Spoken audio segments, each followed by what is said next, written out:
राप्ती सोनारी गांव में रमेश नाम का एक व्यक्ति अपनी पत्नी के साथ रहता था। वो जिस गांव में रहता था वो गांव का रमेश सबसे गरीब व्यक्ति था। वो मजदूरी करके थोड़ी बहुत पैसे कमा पाता था। उसके पास रहने के लिए ढंग का घर भी नहीं था। खाने के लिए 2 समय के खाना नहीं था और ना ही अच्छी कपड़े थे। गांव वाले रमेश और रमेश का पत्नी का जरा सी भी इज्जत नहीं करते थे।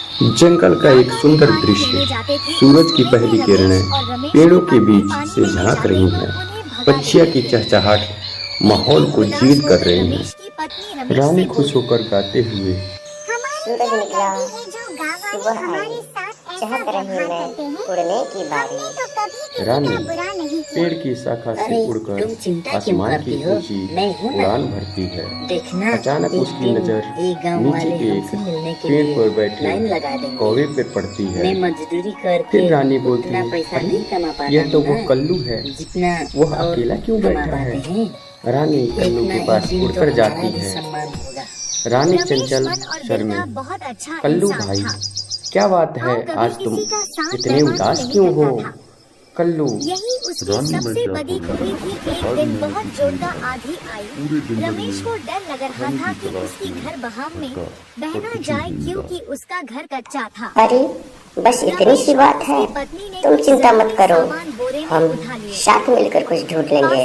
अपने भाई के फिर घर कल्लू चलने बोलता लगे। है, रमेश के भाई के घर पक्का था, इसीलिए रमेश ने सोचा कुछ जरूरी सामान उसके घर में रख देते हैं। रमेश घर पे सामान लेकर अपने भाई के घर पर आया। ठीक है, बाहर आइए तुम ना, यही रुको, आपसे मैं कुछ काम है। ढूंढ कर लाती हूँ। इतना बारिश में तुम्हें है फिर क्यों? रानी उड़कर इतना बारिश जंगल में में रहा है, ये नहीं देखा क्या?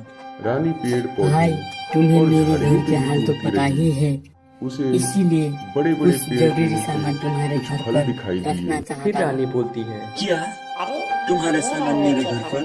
नहीं कालू भाई को नहीं, जरूर मेरी पत्नी मुझे बहुत डांटेगी, मैं फिर नहीं रख रानी सकता।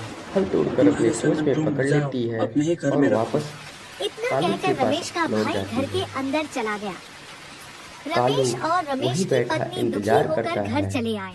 रानी फल देते हुए बारिश बहुत जोर हो लो रही कालू थी, भाई। इसीलिए रमेश और उसके पत्नी सामान के रखवाली करने फिर के लिए कालू पूरा चालाकी रात के जगते साथ, रहे। सुबह अरे हुई, रानी, अब तक बारिश भी ये तो बंद हो बहुत चुकी कम थी। है। मेरा पेट अब ऐसी अभी वर्षा के नहीं मौसम पर है। रमेश को कोई भी क्या तुम काम नहीं और मिल कुछ पा रहा था। ढूंढ सकती हो? फिर एक रानी महीने ने बाद राप्ती सोनारी थोड़ा गांव आश्चर्य में मेला का आयोजन किया अरे गया इतना था। सब व्यापारी खाने के शहर बाद से भी गांव तुम्हारा मेले पेट न देखने भरा। आए थे खैर कोई बात और नहीं, एक व्यापारी मैं अकेले और गाड़ी ढूंढने में मेला जाती देखने हूँ। आया फिर था। रानी अचानक उड़कर बारिश जंगल में हुई और जाती गाड़ी है। कीचड़ में फंस गया। फिर उसने रानी बहुत कोशिश की एक पर छोटी उस सी कीचड़ झील के से पास नहीं निकल पहुंचती पा है। रहा था। वहाँ उसे उसी कुछ रास्ते फल कुछ और लोग जा रहे कीड़े थे। दिखाई देते हैं। व्यापारी ने मदद मांगा। फिर रानी हमें घर जाने की जल्दी ये है, तो बहुत हम बढ़िया तुम्हारी है। मदद नहीं कर सकते। यह कालू के भूख ऐसा को कहकर वो वहाँ मिटाएगी। से चले गए। फिर रानी बारिश लगातार हो फिर रही थी। रानी ढेर सारे फल व्यापारी और कीड़े सबसे मदद एकत्रित मांग करती रहा है था, लेकिन और कोई भी मदद कालू नहीं के की। पास लेके लौटती है। रमेश उसी रास्ते से काम रानी मांगकर फिर से निराश कालू को होकर घर लौट खाना रहा था। देती है। तभी उसने कालू देखा कि उसे गाड़ी कीचड़ खुश में होकर फंसी खा हुई थी। जाता है। उसे मुसीबत लेकिन इस बार देखकर वह रमेश गाड़ी के और पास भी आया और कीचड़ अधिक से मांगने गाड़ी लगता निकालने है। में मदद करने लगा। कालू, गाड़ी के पहिए अंदर तक धस रानी, चुके ये थे। तो बड़ी मशक्कत के बहुत कम साथ है। गाड़ी के मेरा पहिए पेट कीचड़ अभी से भी बाहर निकल गया। नहीं भर पाई। फिर रानी गाड़ी कुछ आगे तक गया। रमेश वो सब देख रहा था। अचानक गाड़ी से एक व्यक्ति निकलता है और वो रमेश के पास जाता है। फिर रानी को शक होता है। हेलो, मेरा कालू नाम उसे रोशन है, बेवकूफ मैं शहर बना में रहा व्यापार है। करता हूँ। फिर रानी जी, मेरा नाम रमेश है। कालू भाई, मैं कई सालों मुझे से लगता है इसी कि गांव तुम में मेरा रहता फायदा हूँ। उठा रहे हो। अच्छा, मैं पूरे जंगल तुम में बहुत घूम अच्छे घूम कर इंसान हो। तुम्हारे लिए पिछले खाना आधे घंटे ढूंढती से मैं हूँ यही फंसा और हुआ तुम था। बस बैठे किसी ने बैठे भी खाए जा मेरी रहे मदद हो। नहीं की, फिर कालू सिर्फ कहता तुमने है, मदद नहीं है रानी, तब ऐसा जाकर कुछ मेरी नहीं है। गाड़ी इस बस कीचड़ मुझे से निकल पाई। और भूख लग मैं रही यहाँ है। मेला देखने फिर आया रानी, था, लेकिन यही देखो फंस कल्लू, गया। हमें मेहनत से खाना जी, कमाना कोई बात चाहिए। नहीं, अगर दूसरों तुम की भी मेरे मदद साथ करना तो चलते हमारा तो फर्ज है। तुम्हें समझ में आता कि बारिश रुक चुका था खाना और ढूंढना रमेश कितना वहाँ से मुश्किल जाने है। लगा था। फिर कालू कहता है, रुको रमेश, मुझे माफ मुझे करना अपने रानी, घर लेके नहीं मैं जाओगे सच में क्या? तुम्हारा फायदा उठा रहा था। नहीं, नहीं मुझे साहब। खुद भी मेहनत ही करना मुझ चाहिए। जैसे गरीब के घर जाकर फिर रानी आप क्या कहती है, करोगे? पर याद रखना, चारों ओर पानी मेहनत पानी ही भरी असली है। सुख देती है। आप मेला देखने चलो अब जाइए, साथ मैं मिलकर घर जाता हूँ। कुछ काम करते हैं। अब तो मैं तुम्हारे घर फिर रानी एक बार और चल कालू के ही रहूंगा। अब साथ में जंगल में जी, भोजन ढूंढने आप चलते हैं। इतना कह रही हैं कालू तो फिर मेहनत से चलिए। भोजन एकत्रित करता रमेश है रोशन को और घर दोनों लेकर आ साथ जाता मिलकर है। खाते हैं। रमेश की फिर पत्नी कालू, खटिया पर बैठी थी। तुम सही देखो, कह रही थी साहब आए रानी, हैं हमारे मेहनत से घर। कमाया हुआ भोजन जाओ हमें और खाने बहुत के लिए अच्छा कुछ लगता लेकर है। आओ। तुम क्या काम करते हो रमेश? फिर रानी मुस्कुराते हुए, हाँ हाँ हाँ। साहब और क्या सबसे अच्छी बताऊं, बात मैं तो कब होता से है काम के जब तलाश हम में हूँ। साथ में काम करते कोई हैं काम ही और नहीं उसे देता। मिल बांट कर खाते इधर हैं। उधर कुछ मजदूरी का काम कर लेता हूँ, फिर दोनों लेकिन हंसते हुए अब पेड़ पर वो भी बैठ जाते बारिश की हैं। वजह से इस तरह कालू बंद को है।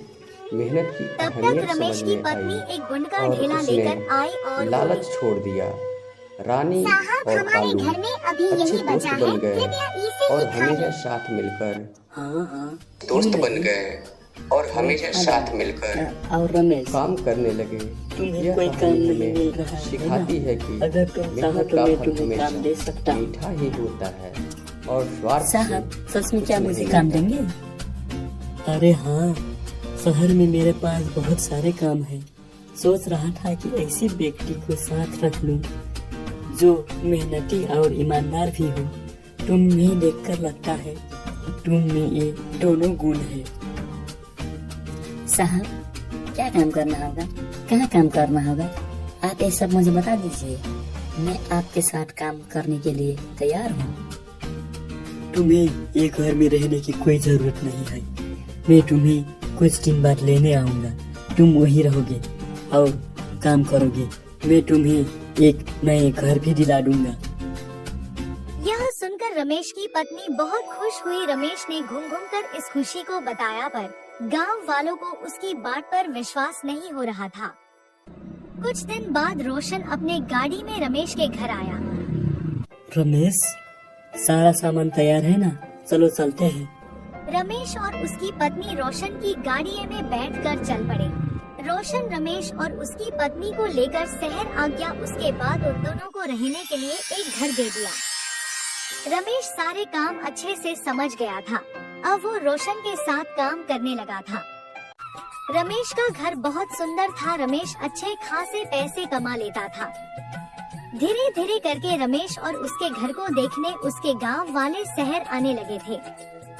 जिस भाई ने रमेश के सामान को रखने से मना कर दिया था, अब वो रमेश को भाई भाई कहता नहीं थकता था। रमेश ने उस ईमानदारी से वो सब कुछ पा लिया था जो अब तक उसे नहीं मिला था।